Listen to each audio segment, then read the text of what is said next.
One of the most complicated things, but also the easiest things, is writing captions for photos. This is probably one of our weakest links in the yearbook and the newspaper, and so these are things I'd really like you guys to focus on because they also tell a story, even if it's not an entire story.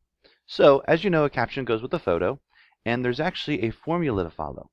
So what you need to do is you need to know that the first sentence in every caption will tell about how the photo, what's going on in the photo. You'll tell who or what.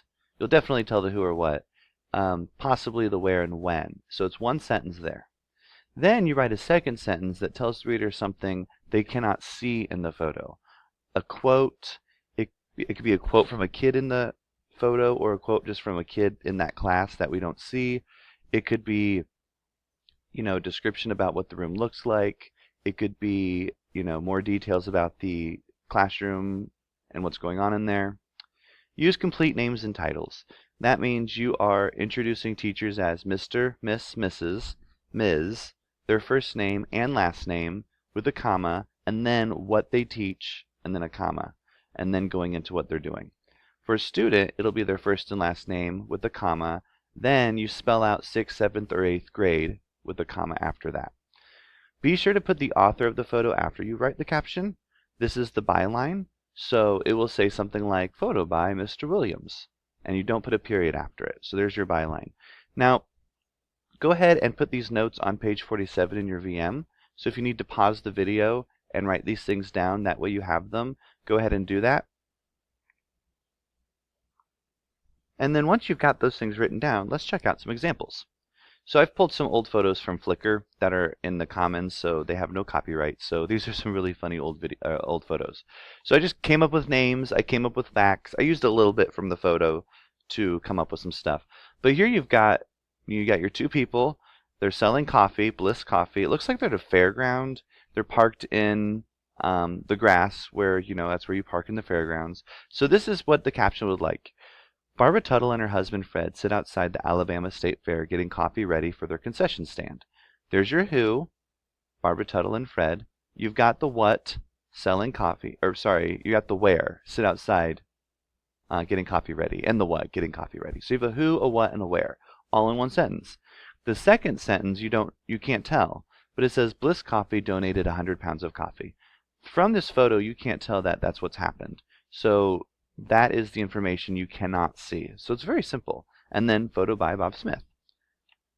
The next example, you've got these two ladies. There's a lot of food. They're at the Norway table. They look like they're dressed up in festival or festive wear. So we've got Sally Jameson and her friend Jessica Pimple presented a cookie and cake spread at the Norway table. All right, so you can tell that's those people. You can tell it's the Norway table and they're presenting a spread.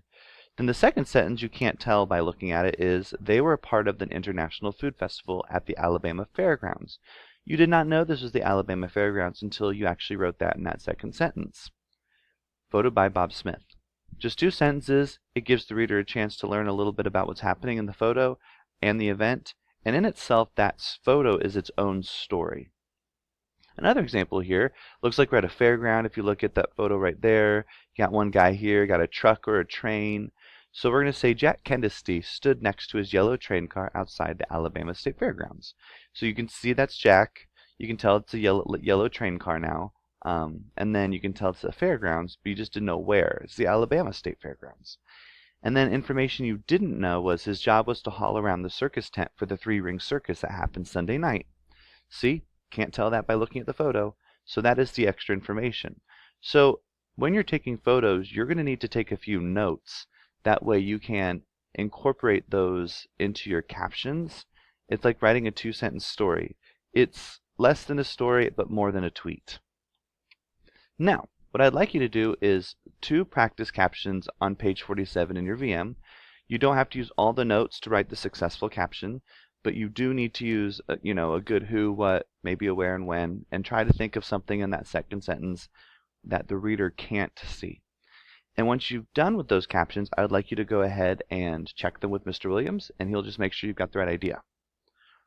Once you're done with that, you'll move on to the next module in Canvas that will have 4 captions that you'll be submitting for a grade. And It's kind of the same thing. Just click on the form that's linked there. Happy captioning.